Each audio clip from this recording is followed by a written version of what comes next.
taking my time to fall down to my fault. Am I a giver or a believer? Take what you want. Is it all of me?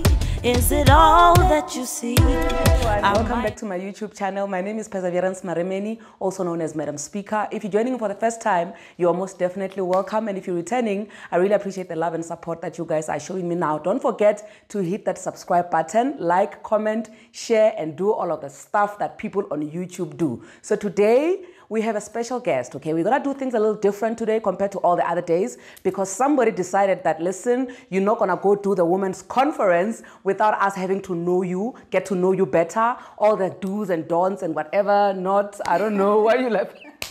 Like, culturally, bro. Like, listen, we can't be having an entire women's conference without getting to know Madam Speaker better. So Khanyie is here with us today. Yes, yeah, some people really do take a bath, and I think they do pray too, because I'm never in front of the camera. I refuse to be in front of the camera. But for this special person, I decided, let's do this. Why not? Praise the Lord. Hallelujah. So, we already know you. Yeah. You're this lovely person from Evenda Hamashamba, if I'm not wrong. Correct. Yes. Yeah. You went to school there. You're this bubbly person. You can talk. I hope you do not swallow me. Lalela, girl, be warned, okay? I can just grin at you right now, okay? And you'll disappear. Crew, please assist, okay? We've got a lovely crew with us. We're using the Sibuya studios, and we are very grateful for you guys to let us use this place. We really, really, really appreciate this team. Thank you. And we'll do magic. But thank you so much, guys. We're here, and we're here for business. Yeah. Right? Finally. Yes. I got to get you out of there, and you're here now. And the very first thing for one who sees you is, yes, I know this person, she's doing all these amazing things, but who is this person? Take us through your childhood. Growing up in the dusties of Mashamba village, ne? So I was born and bred in Mashamba village. I went to school there, Mashamba Presidential School. I went to Raluombe Secondary School. And then from there, I went to study in the Durban University of Technology. I did electrical engineering there. Growing up, I was the black sheep of the family, y'all. Like, listen, I was just the girl who is not understanding anybody or anything because I was just so different. And for me, it didn't make sense why I should not ask why. And because I had a lot of whys, I mean, who wants anybody who has a lot of whys next to them, you know? So I've always been this bubbly person and outspoken. And a lot of times I would be told to tone it down, you know, until I got to learn that, listen, there's no... And I actually even prayed about it, you know, can you believe that? That a lot of times in my childhood, I used to pray for, you know, to be like other kids, you know, can I not talk too much? Can I not reason too much? Can I not ask a lot of questions? You know? Was this happening because maybe the adults in your life made you feel that you were not normal? Or was it just a conscious thing that you were doing? No, it's because, I don't know if maybe it's a Venda thing or it's a black thing, but usually respect is associated with quietness. When you don't ask a lot of questions, when you don't question the status quo, you're considered to be a very respectful person. You are considered, somebody would rather opt for someone who doesn't ask questions than somebody who does. Because when you do ask questions, then you're a troubled child, you know. And also, I think because I've never been afraid to stand and I've never been afraid to speak my mind, even from a young age. Even though I was being told, even from adults, and other kids as well, to say, when are you talk too much? When are you are this, you are that? It never really got to me that much. But yeah, I was told that I need to tone it down a lot. No, I get that. And I can tell that you were a smart child. But then now tell me, you from Venda, I assume you speak only Venda. Assumption.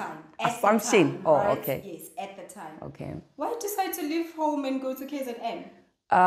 First of all, I don't speak Venda only. Let's just get that right. Because where I come from, Mashamba village, it's very close to Ilim.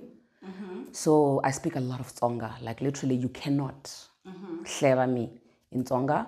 And I speak a lot of Kilobedu. There's a language that is spoken around Mashamba village, which is very close to Sepedi. So I can really maneuver my way out of a Pedi group of people. So the thing is, because I've been this bubbly person and naughty, if I may put it that way. Most of my friends were in Pretoria, in Joburg, you know. So when I passed my matric, I was like, listen, I need to run away from these people, you know, not in a bad way, because I would always get together with them during school holidays. Yeah. But I just wanted something different for myself. I just wanted a new scenario where I know nobody there. So that whatever decision that I make, I know that, you know how it is when we grow up, you'll always be blamed for your friend's behavior because you are bad influence. So I wanted to start something new, a new tradition for myself to say whatever bad decision or good decision that I make for myself, nobody's going to take the blame or the glory for that. I want to do it all by myself. I want to start afresh and just start on a clean slate. So the only place that I could think of to run away to was Durban. Okay, yeah. That makes sense to me. So then you go to Durban, you study electrical engineering, right? Yeah. And what happens there? Do you then go back to Venda? Do you start working immediately? Just take me. You know, I don't know if there's such thing as, well, there is actually. Grace, speed. I'm skating on grace. I'd like to believe that because while I was still studying electrical engineering, I think we do S1, S2, S3. While I was busy with S4, I got apprenticeship, learnership. I was a people technician with ESCOM. I did that before I could even finish studying, you know. So I used to travel a lot from Lephalale to Durban to write my tests. That happened for like an entire 6 months. When I was done with that, then immediately ESCOM absorbed me. So I never really... that's why I'm saying that that you are that praying person. Yeah, well, I do that.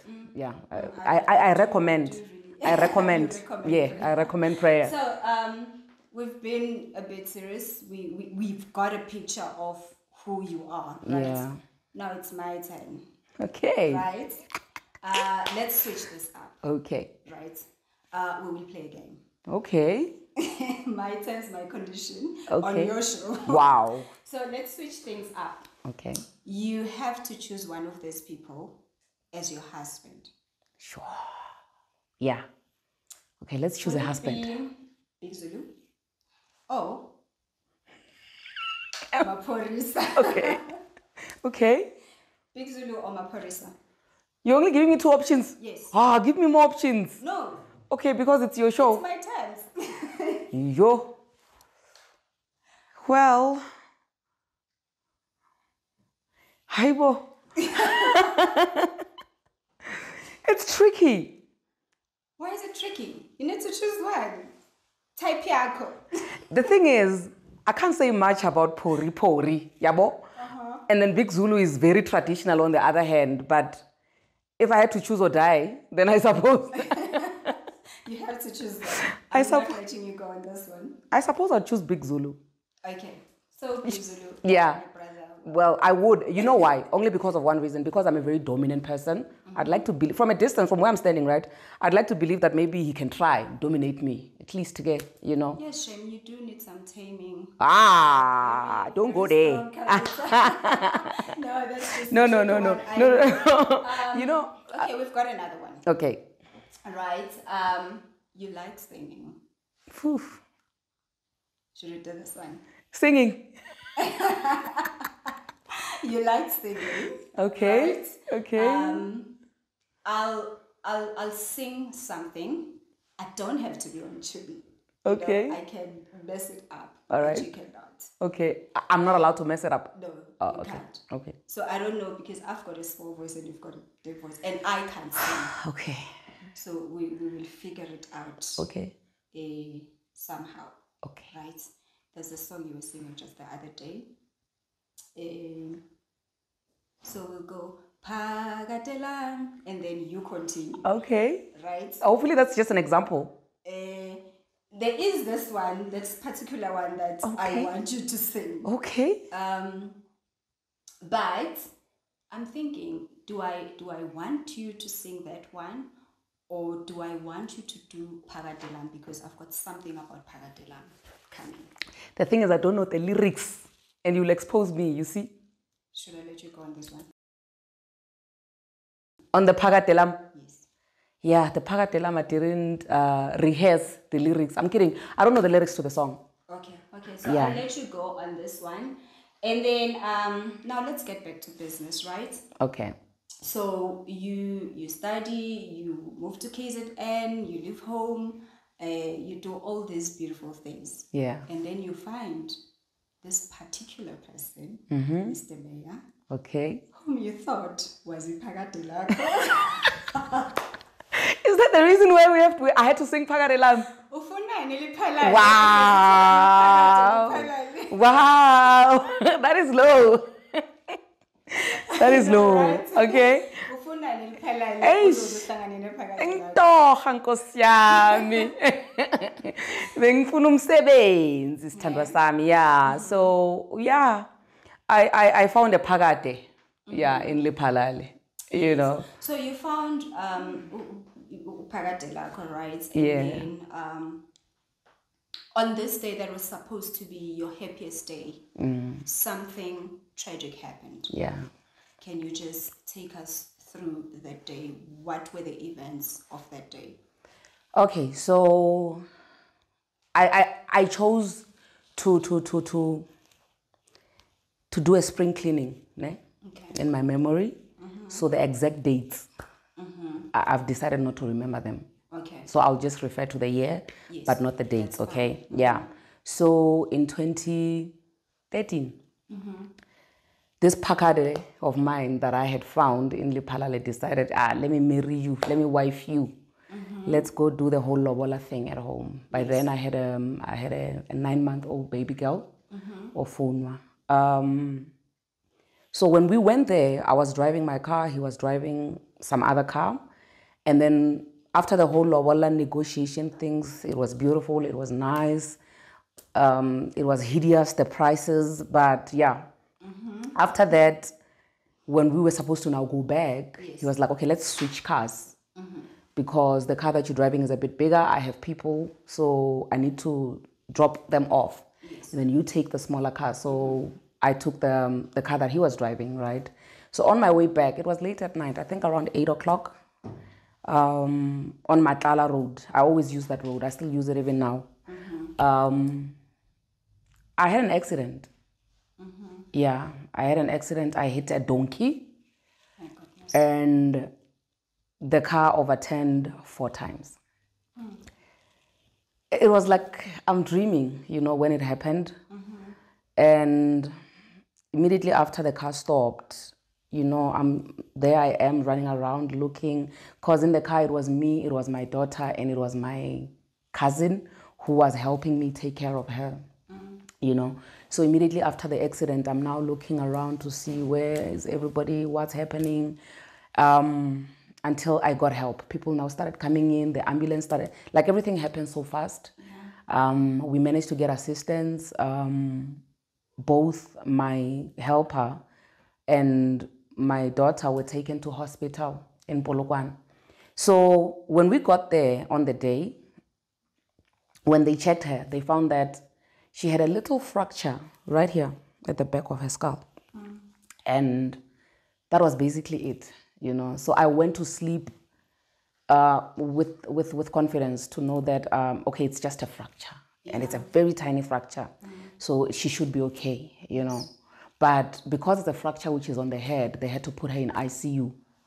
So while she was in ICU, when we woke up the following morning, now the doctor came to me. I think it was the neurosurgeon or something like that. And then he came to me and he said, we have a new problem.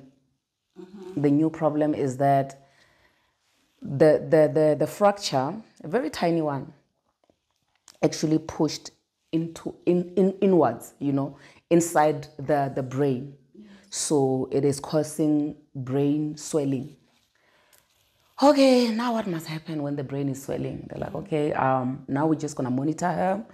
She's sleeping, because when we got to the hospital, she was conscious, right? Now the brain has swollen, so we have put her into deep sleep so that she doesn't use a lot of, you know, energy and all that stuff. So, okay, we're still praying and fasting and doing all these things, you know, hoping that the swelling will go down, because they said that the only thing that they're going to try to do is to get the swelling to go down. The following day, like everything happened in a period of a week. But on a daily basis, there was just something. I felt like layers and layers of my heart were just being peeled off. Ne? So they now said that because they couldn't get the swelling to go down in time, the oxygen was unable to get to the brain, so the brain died. So it didn't make sense to me because the brain is dead, but as the machine is she's still able to breathe in and out, and all the other organs are still working fine. How does that now, how are we gonna solve this? Because if there's one part of the body that they can't have a transplant for, it's the brain, So once the brain is dead, it's dead. Then they set me down. They're like, listen, this that you're seeing, breathing in and out, up and down, it's not your daughter, it's the machine. So that means that if we take the machine away, your daughter literally is not with you anymore, I refuse to believe that. I mean, this is the bubbliest, okay, that's the only child that I have, but it's the bubbliest child that I've ever seen, So when they said now, we will recommend that we switch off the life support and donate, as a Christian child, you should be able to be compassionate, give. Maybe pieces of your child will be in somebody else's child, and you get to have a piece of your child living forever. So how about we switch off the machine and then we get the organs to be donated? I'm like, listen, where I am right now, I'm not worried about anybody else's child. I don't even want to know. Tell me about my child. Let's leave all the other people's kids. They were like, okay, but eventually, because medical aid, they're going to start asking questions to say, if somebody's brain dead and you are charging us thousands and thousands of rands on a daily, when do we stop? Because we're just paying for nothing. We're literally paying for somebody who's already dead, So because I refused, I was like, listen, just give me some time. Just give me some time. Every day when I go to the hospital, I would pray. Pastors would come, would pray, would do all these things. Her organs would start dropping bit by bit. Yeah, like every organ, the heart, the kidneys, the lungs, everything would just, every day when I go there, I even knew how to now read that life support machine, because that's how much I really desperately wanted that machine to show something different. So eventually on the last day, it just stopped. Everything just went. And then I was not inside the hospital when that happened. So they called me back in. When they called me back in, the first thing that I did when I walked in was just to look at that life support, and I just saw dash everywhere. So now they come in, they sit me down and they say, so unfortunately your daughter has passed away because all her organs have failed. To me, it didn't even matter whether somebody switched it off and then back on, or whether, you understand what I mean? To say whether, I can't prove whether somebody came and switched it off because I was refusing to switch it off, or vele, things just stopped on their own. It didn't matter anymore. The child is gone, And then they're like, okay, no, you can take her, sit down, and just hold her for like maybe an hour or so, and then it's fine. Eventually, we're going to have to take her to the mortuary. Thank you, Percy. Your story is very touching. I cannot imagine what I would do if that was to happen to my child. Yeah. And your story, as painful as it is, I believe it's a beautiful story. Yeah. And maybe I believe that because I know you. You know what I mean? There's a mother who's going to hell from what you've just said. There's a mother who's going to look at life differently because they see you. They see how strong you are. They see how you live your life. And you are just a beautiful human. Thank you so much. Except that Thank you. Because I know what's going on. Yeah. And because I know you, but I've had people as well. But where are you emotionally with Ofono's passing now? I think I got my closure last year. Yeah. I got my closure last year when I had her name tattooed. I would like to see the tattoo. Let's just zoom in to the tattoo. So, sorry. So, because I'm a Christian, right? And I used to be a worship team leader. And I believe so much in, thank you. And I believe so much in principle and abiding by the word of God. So, when the Bible says that you shall not tattoo on your body, you shall not put tattoo marks on your body, I didn't want to do that, until, and I found coping mechanisms, if I may put it that way, for me to deal with the loss of my child, which one of them was, when I was married, my husband had a child from his previous relationship that I took and stayed with. That's beautiful. So during that time, thank you so much, sis. So during that time, I kind of feel like it's only now that when I now had to open that can of worms, I realized that I was actually, in a way, using that child to fill the void of the child that I lost. I had never really dealt with the loss of my child. In as much as I had prayed about it, I had asked God to heal me, But when my family broke down, I realized that this is one part of my life that I've never really dealt with. And I needed closure, right? Because even the route that I had an accident on, I was not using the route anymore. So after I was left in my house with just my 2 kids that I birthed and my helper, then I realized that I still have a void of a child that I lost.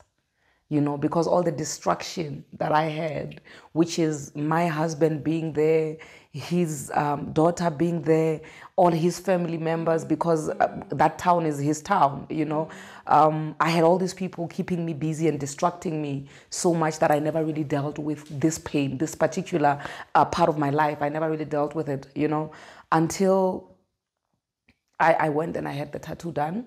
And because I'm one person who I actually had this dress before I had a tattoo.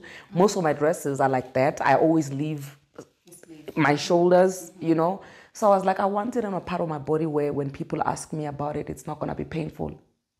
Speaking of the dresses. Yeah. Let's lighten this up. Yeah. You went through this process, which is a very painful process. But you gave birth to another baby, which was dresses. Yeah. Yes. How did that happen? How and why the name? Whew. I'm interested in. Yeah, crowned lioness. Yes. I love this baby so much. I also had her tattooed here. See now this addiction of tattoos. Don't try this at home, okay? Please don't. Don't. Once you go there, you can't go back. So in 2016, as I said that I'm a believer. Yes. I believe in tithing and offering. So I had my own covenant with God to say, Lord, I want to tithe. Yes. I feel like I never have enough money. Yes. I feel like the money that I have is never enough. So I want to do something different. Hopefully, if I do something really, when you say that you will open the floodgates of heaven and blessings will pour down so much that there will be no place to store them, I want to see that with my own eyes. So sometime in 2016, I did that. Like, let me tithe. And one Sunday afternoon, after a very, very hectic service at church, I came back home and I just thought, man, let me, because I've always been creative. I was like, okay, let me just do this thing. It's a neck piece. It was trending back then in 2016 where they will have a neck piece that goes with the earrings and a duke and some bangles. So I did that using my own hand to sew because I didn't have a sewing machine, right? And then, I wore that the following day to work and people wanted that. And one person literally bought that off of me. And when they did that, And more people started saying, listen, we want that. We want exactly that which you just made for yourself.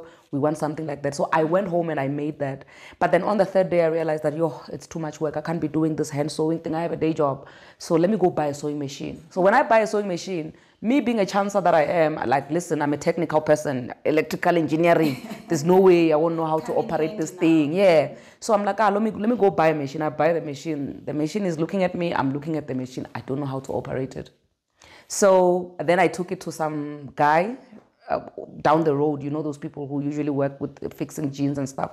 I'm like, dude, listen, just show me how to operate this thing.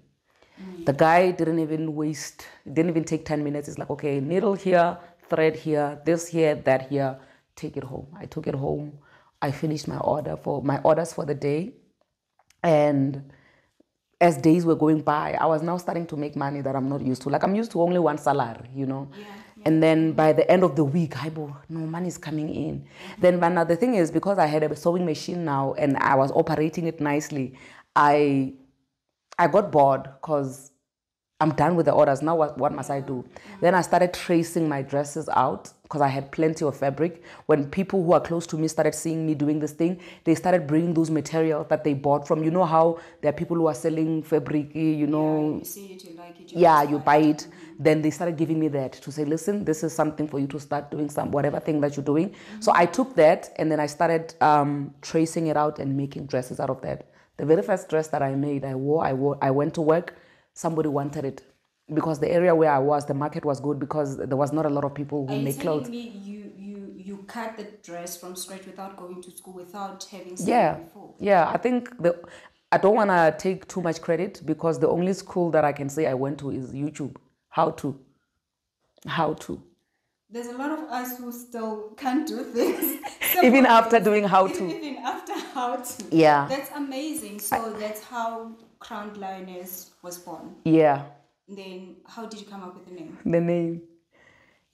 And I think on the very first day of me operating, I came up with the name same day, because I've always seen myself as a lioness. I refuse to stay down. I refuse to give up. I refuse, I'm fierce. I would like to believe that I'm fierce. Mm-hmm. So I'm a lioness, in my own kingdom, I'm a lioness. So it's not just an ordinary lioness, but it's a crowned one, So that's where the name Crowned Lioness came from. But not only did it end with it just being Crowned Lioness, but I felt like, because I have so much which is on the inside of me, I have so much love, I have so much faith, so much confidence. There's so much in me that I want to share with everybody. So I thought if I called my brand Crowned Lioness, then I'm going to be giving bits and pieces of what is on the inside of me to every single person who wears a dress which has been made by me.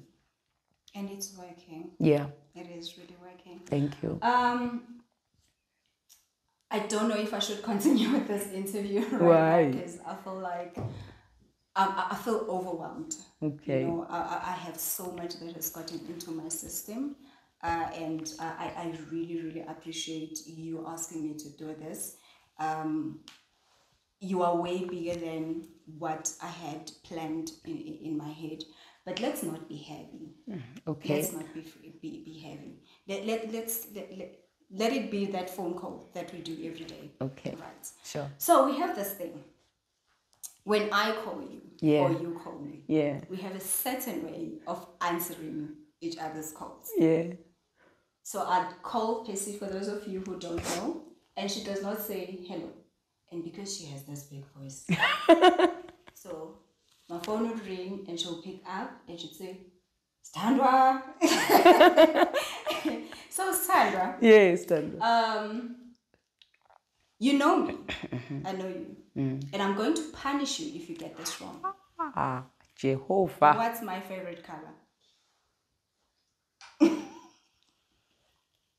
Red. And your punishment is ready. Is it not red? I am so ready for you to be wrong. But I'm right this time around.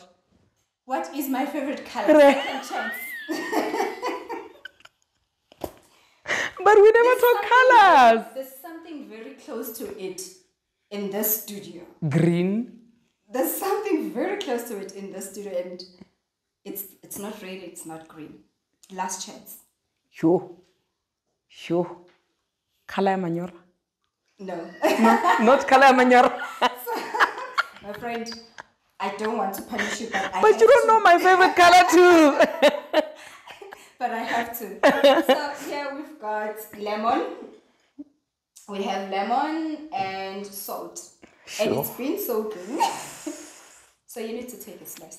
So you hate me that much? I love you that much. Wow. I'm already here. You see? You see here, I'm having that, I don't know what you call it. Something is pulling. And don't cheat, you need to eat this. But at least it's just one slice. Isn't this what alcoholics take after drinking a shot of something? I don't know. Me and you are not alcoholics. Who prepared this? I think that person hates me more than your favorite niece. Wow. Thank you, Girl. Pumpkin. Pumpkin. Hypo. Do I have to finish the whole thing or I can just take a... Just a bite. Okay. I'm so sorry. My favorite color is purple. Where is purple? Very close to what you were. No, this is not purple. This is lavender, honey. I said close. I didn't say that is that color here. Hey. Just wash it down. And while you are washing this down, here's another tricky one. Okay. And this might put one relationship in trouble. Wow. Hopefully that's not my relationship. And it is so yours. Wow. Neth Thunder or Mr. Flowers?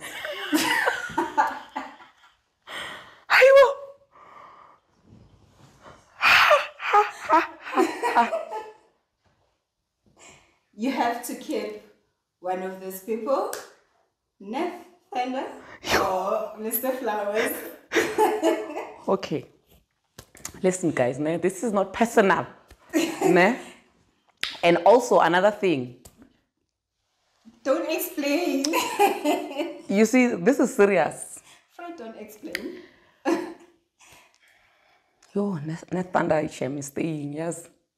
Okay. Neth Thunder is staying, yes. Okay, if you were to give your kidney to anyone, just not your kids, who would that be? Neth Thunder. That's cheating. No, that's Neth Thunder. I would give him my kidney. I would. I would give him my kidney. Okay, so let's get back to business. Sure. So you then continue the relationship with Mr. Mayor after everything that had happened. Yeah. And you faced challenges in that marriage. Yeah. Can you just take us through those challenges? And were there red flags? And when did you see those red flags?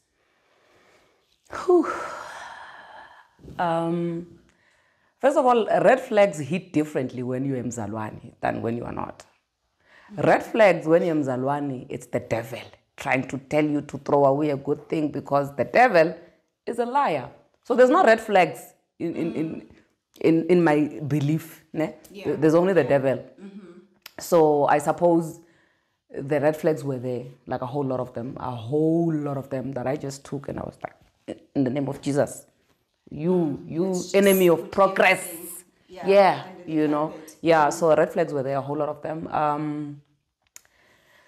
There's a conversation that we had where I was telling you about when you find something beautiful about somebody and you hold on to that thing and you make that be the driver behind every other thing that you do for that person, or when you want to stay with somebody, you choose to always go back to that very reason why you chose them in the first place.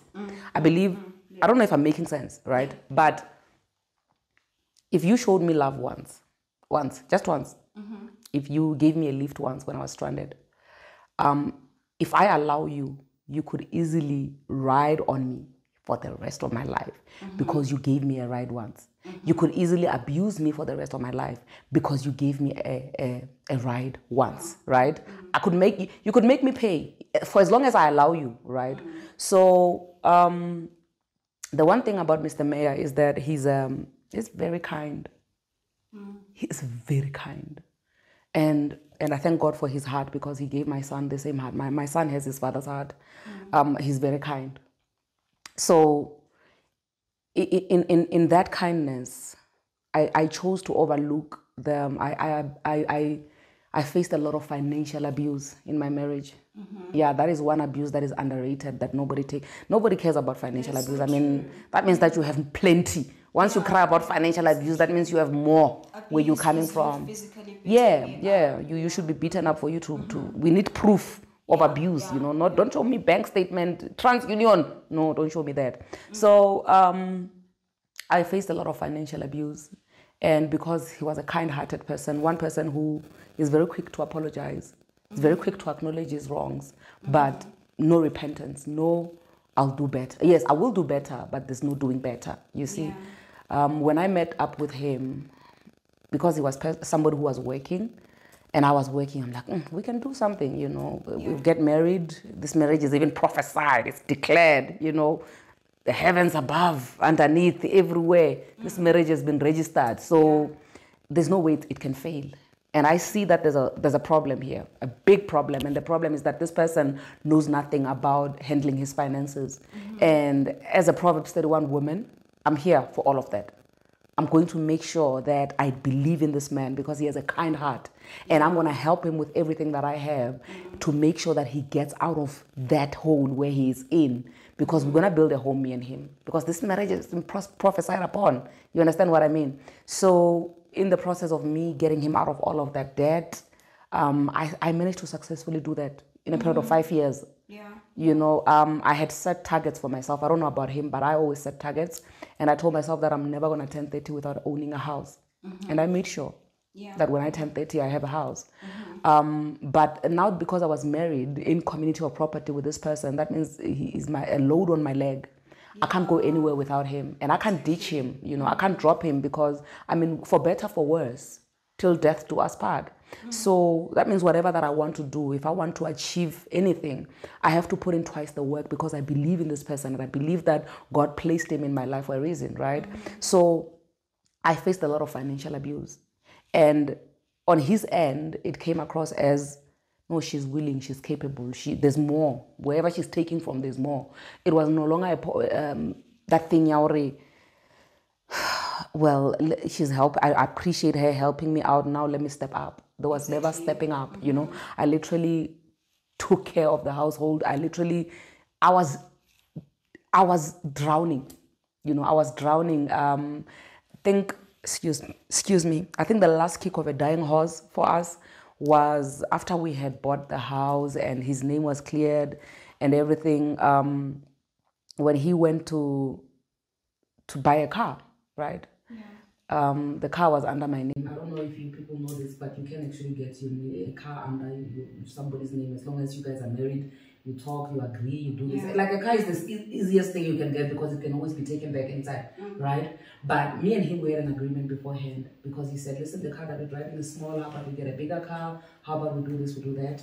Obviously, because of his record, it was not a lot of credit providers who were willing to give him credit for anything.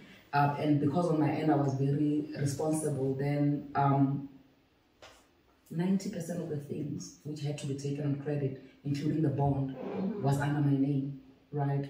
So with the car, then he said, okay, I was thinking we should change, swap cars, whatever, trade in. And then I said to him, listen, we have a specific budget. Remember, we've been talking for years about a budget. You can't buy a car beyond this point, beyond this amount, right? Did he not go and double the money? That man. With all of that, you've gone through all of that. You're going to do an interview with a certain registration, and immediately after that interview, you were attacked on social media. It was painful for me. How was it for you? So last year, during the 16 days of activism against gender-based violence, women and children, I think that's where I was making a lot of waves. Besides this specific SABC radio station that called me for an interview. I was also picked up by TikTok Africa. I was running TikTok Africa for a day where I was just hosting people, hosting the whole continent on gender-based violence. So going back to the radio station, they called me, I went there, the poster was out to say, we are speaking to abuse survivors. So when I now said, when they put my name out there, they said Perseverance Marameni in brackets, Madam Speaker, abuse survivor, right? It was alarming for everybody because people never knew that I was abused. Because you were not physically abused, you had no blue eye. Because I had not disclosed.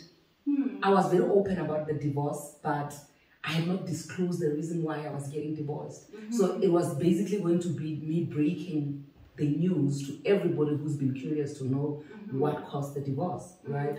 So when I went to that specific radio station and I spoke about financial abuse, there is no way I can do something without calculating. Yeah. So when I went there, I knew that when I come back, I'm gonna be attacked because I read the room, because I know that those people are like that, right? So I was ready for them before I even went for the interview. So I went for the interview. According to me and everybody who was listening, who is not biased, who's not from that small town where I'm staying, the interview was great. The interview was very informative about what financial abuse is and how financial abuse can be deadly for you, because literally I was not sleeping. Literally I was depressed. I was dying. And I could see that my kids, like the last time, I was in the shower and water was just running down and I was sitting in the shower. And I saw my kids coming there on the shower door saying, Mama, get up. Mama, get up. I promised myself that I will never let my kids see me like that. Nobody on this earth will ever take me there. Yeah. And I thank God because my kids are still young, probably maybe they won't even remember this. But after the interview, there was a whole hashtag which was formed against me in that small town, you know, because I'm an outsider. I'm from Venda. That town is Lephalale. My ex-husband is from Lephalale. So meaning that anything that I say about my marriage or about the financial abuse that I faced, I'm saying it against him and I'm attacking him. Yeah. So because he's a cool brother, he's an innocent brother, and he will not defend himself, his town will defend him. You see, so that's where they now started this hashtag, hands off our brother. Threats started coming in. They're saying that they want to burn me alive, they want to do this, they want to do that. But I was not shaken and I was not moved, because I've seen something familiar. I've seen something similar to that in the past. Yeah. I've seen them doing something like that to people who are outside the town. And they are the Kuluma Kakulu type. You understand? So, yeah, they're the Kuluma Kakulu type. So I was not moved and I was not shaken. And I dedicated an entire day to say, no, I will, whoever that wants answers, let them come to me, I will answer them. You are a TikToker. Yeah. A YouTuber. Yeah. A digital content creator, award nominee. Yes. A mother. A business woman. Kanjan. Yo. Yo, Khanyie. And I still feel like I have so much to give. I still feel like there's so much in me that I can give. And like when I sit and think about the stuff that I'm doing, the stuff that I still have to do, my visions, they scare me, you know. And I'm doing it all because I love what I'm doing. There is absolutely none out of the things that I do that I feel like, you know what, I should drag my feet when I have to do this. You know, I'm always busy. I could answer your text after 2 days, right? But the thing is, when I'm not doing this, I'm doing that. But this and that both bring fulfillment to me. Yeah, so I don't know, a day, I don't know, maybe we can do a group prayer and negotiate a day. We need more hours in a day. It's not enough. 24 hours is definitely not enough. But with what we have now, I'm managing just fine. You're amazing. Thank you so much. You really are amazing. This August, we celebrating or we commemorating the women that have passed because of abuse, right? And we also celebrate. I don't want to say celebrating, but we are acknowledging that women are being abused. Yeah. And just because you do not have a blue eye, just because you are not being beaten up, you are not being emotionally abused, it does not mean you are not being abused. Be observant, see what's going on around you, think about the things. As long as a person pinches you and you keep quiet, they will continue to pinch you to a point where they will use their fists against you. And I am happy that you chose you chose your children, and you chose to put a stop to this. And in everything that happened, you also lost your house because you had to sell your house. You had to downgrade. And with all of these things that you do, you are in a public eye. Everyone sees what's going on around you, and you share a lot of it. When you go to bed with all of this, what goes through your head? How do you cope? How do you heal yourself? Hey, Khanyie, I don't know how I was wired. Ne? I don't know. But one thing I can tell you is that there is no way you are going to get to me before I get to myself. You are not going to get to me. So you only allow it. You only allow things to affect you because you want them to affect you. Is that what you're saying? Let me give an example with the house. I mourned the loss of my house, the investment that I had for my kids, because of greed. Before I could sign the settlement agreement to say I'm giving away everything, I'm sharing everything, take my pension, it's okay. I cried. I cried. And before my house was on Property 24, the day the pictures were being taken, I cried. And I did a video, a very painful video. It was very painful for me to do that video, where I was talking about how I'm losing my house. Like, my house is on Property 24. Never in my wildest dreams did I ever think that all the hard work that I put in to get this man out of the debt that he was in was going to get me to actually give him half of the payments of this house and everything that I've worked hard for. Because the thing is, it's double hard work. Because it's not me working hard towards building, but it was me working hard towards pulling him out of where he was, right? Because I didn't want you, as Khanyie, to get to me about my house, laugh at me, or about my divorce or anything like that. I spoke about it first. I put salt in my own wound first. Before you get, like, if I put salt on my wound and it's numb, what are you doing with your salt? Yeah, it's useless now. Yeah. Yeah. So by the time you get to me, by the time you laugh at me, by the time you see these painful things, I'm already over it. I've already made peace with it. I've already cried about it. I've already moaned it. So that's my technique. Let's go home. Yeah. I've heard you speaking about your dad. What makes this man special? You want me to cry, ne? My dad is amazing.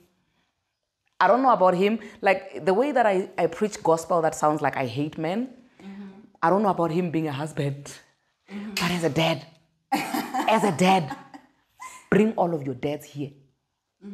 I double dare you. There is none like that man.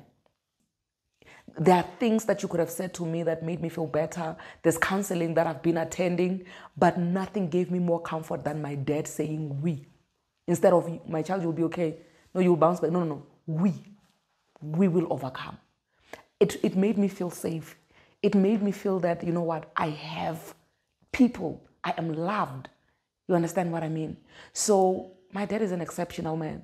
Right now, I'm only wrapping up my things. I'm only paying up my debt. Now I've paid up my debt and everything. I'm starting from scratch, right? As you know, I've lost everything. The car that I'm driving is my dad's car. How amazing is this? Yeah, he gave me the car to say, listen, until you sort out your stuff, take my car, do your things. Once you sorted, go buy your machine, bring back my car. One thing that people do not understand, or that I've heard about Perseverance, is that because she's been out of the marriage, she's divorced, and she does content based on men abuse and things like that, is that she hates men or she's bitter. But from my understanding and from what I've heard and from the chats that we've had, she does not hate men. Why don't you hate men? Well, first of all, I honestly, I don't want to give myself the time of day to actually explain to anybody else. Okay, because it's you, obviously, I'm going to tell you why. But every time when I come across comments to say, you hate men, you do this, I don't see the need to respond to that, because if you know me well enough, you should know where my heart is. I was raised by a man. The values that I have were instilled by a man. The only woman that I can give credit to for who I am now, it's my grandmother. My grandmother is old. So all of this, if you want to blame anybody for the strong-headed person that I am, blame a man. And that man is my dad. I can't, it's not possible for me to hate men. There's my dad. There's my son. Yeah. Then there's my person. How do I know? It's fine. Don't go there. No, I'm not going to go there. So we've been serious. We've been talking about really heavy stuff. So, and I have an auto-cue operator that's just doing their own things. So my auto-cue is stuck, but that is okay. If you were to take, to be isolated, right, and you needed to take only 3 things with you, what would those 3 things be? Do they come in packages, these 3 things, or individual? Individual. Like you have a toothbrush, you have a knife. Oh, not people. Not people. 3 things that you think you will survive in isolation with. Not my kids, not people. No, not people. Okay. Hey, my phone. For content. Hey, I need my phone, guys. I need my phone. I need junk food. Okay. Yeah. This one might be tricky. Where's your mic? It's somewhere the side. The whole backpack, is it stuck somewhere on you? I feel like this is a trick. I feel like this is a trick. Yeah, it is. It would need it to be attached to you. It's attached. Dance for us or take Mr. Mayor back. Guys, you know what? And for your own information, I don't hate Mr. Mayor. Ne? Let's get the music. Where's the music? Play that music. Play that music. Hey, hey, hey, hey, hey. Alright, so. Hey. Yo, hi, that was me dancing. Thank you, Praise. Hi, shame. I nailed it. I killed it. Wait. Still on that very happy note, we've got exciting news. Women's Conference. Yeah. 13th of August. Whew. In a couple of days, something is happening. Yeah. Just shoot. Give us that. What's happening? Yo. So, on the 13th of August in Dr. Dio, Pretoria, history is going to be made. Yes. I'm going to be having my first annual women's conference. And first annual. You get that? First annual. First annual. Yeah. Meaning there's a series that's coming. We should expect from you. Yeah, I believe in what I have to offer so much that before anybody promised me to buy a ticket, before anybody said, listen, I'm coming, I'm sponsoring you, I decided that I want a first annual women's conference. I decided that I want this conference to happen annually, regardless of who's in with me and who is not. And so it's amazing. I'm just taking back to the conversation that we had, because we had this conversation and you were saying to me, I want this conference to happen. And as we were speaking, you gave me a date. Yeah. you were like, let me look at my camera. On this date, I am having this conference. Yeah. At the time, there was no plan, but already you had that. Where did that come from? Well, I believe in speaking things into existence. It's nice to say I receive, well, I see this vision, but acting on it. The first thing that I did was I put in leave at work. I'm like, from the 8th to the 12th, I'm not available. Then I was like, listen, on this date, I want to see women gathered, realistic women, because it seems like it's not a real thing when the numbers on the socials are like 500,000. You're like, I have 500,000 people following me, but are they even real people or is it robots? You know those questions where they always ask you, is it a robot or is it a human being? Behind these accounts that are following me, it's real people who have voids to fill. And every time when I post and when I speak, they feel like it's not enough. They always tell me, no, man, a little bit more. The video ended too soon. Even when it's 2 hours long, they say it ended too soon. We need more. Give us something. So a women's conference, just like any other thing, like YouTube. You know the story of how I started my YouTube channel. I was not even planning on doing a YouTube channel. People have been saying, listen, your videos are too short. Make it longer on YouTube. January, that's when I started operating my YouTube. Now we're sitting at 19,000 subscribers. The very same people who said, do this thing, they came and then they supported that thing because there was a gap and that's what they wanted. Same applies to the women's conference. They said, we want to gather together. We want to heal together. We want to understand what is it that we can do for ourselves to benefit ourselves and to become better people for ourselves. And I said, say no more. So we're definitely having this on the 13th of August, 2022. The theme is haute couture. You are sharing it as now. Sorry, Stando.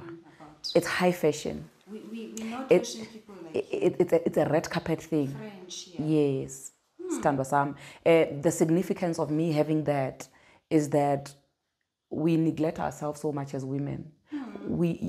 How many times have you gone to the shops to buy yourself something? You get there, you take, you put back, you take for your family. How many times? A lot of times. We neglect ourselves so much and we interpret that as love. And there's nothing wrong with doing things for the people we love, but what about self-love? You cannot give from an empty cup. And that's what a lot of us are running on, emptiness. So I'm pushing a narrative of filling yourself up so that even when somebody taps out of you, there'll still be more to give. You won't even feel that you're giving. So when I say you must come dressed up nicely, I want you to fill the room. I love saying that a lot. Fill the room from when you are leaving your house. Be dressed up, be dolled up, look the part. When you get there, the outside part is already done. We are finished, we've done the work. The only work that is left is on the inside. Because a lot of us run away from our childhood issues, our abandonment issues. We run into wrong things.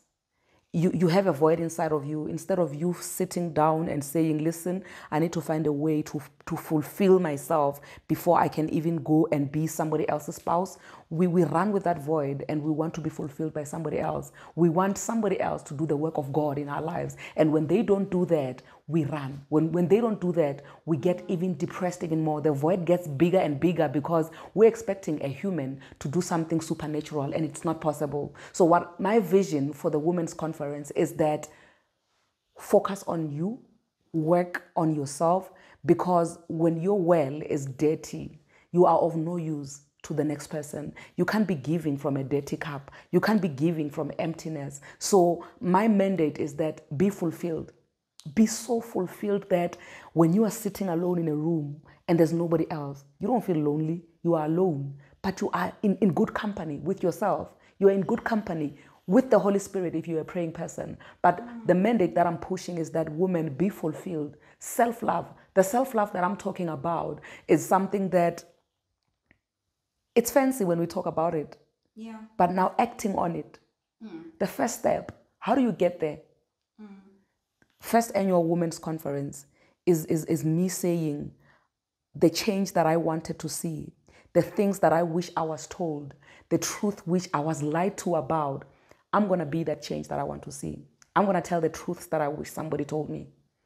I'm going to make sure that I create a safe space, a safe environment for Pumpkin, for Punwe Entle, for Ofunwe even in her absence. I'm going to make sure that when I'm done, when I go to heaven and God says, what did you do, my child? I'm like, me, people are loving themselves down there. That's the mandate. Yeah. You know, it's, you are a lot to deal with. You really are a lot to deal with. I'm one of the blessed people for having met you. If there's one good thing that came out of Venda for me, that was you. Wow. It was you. I found a sister, a friend, a diary. Thank you. And you are not just that to me, you are that to a lot of women. And I wish you nothing but the best. And my job here is done. Thank you so much. Thank you so much. And ladies and gentlemen, it's a wrap. Thank you so much for joining in. I have never in my entire life been cross-questioned like I have today. But thank you for being here, Khanyie. I really appreciate you. And thank you so much, guys, for joining in. Keep liking, keep subscribing, keep doing all these things that people on YouTube do. And I love you so much, and I appreciate the support that you're showing me. God bless you.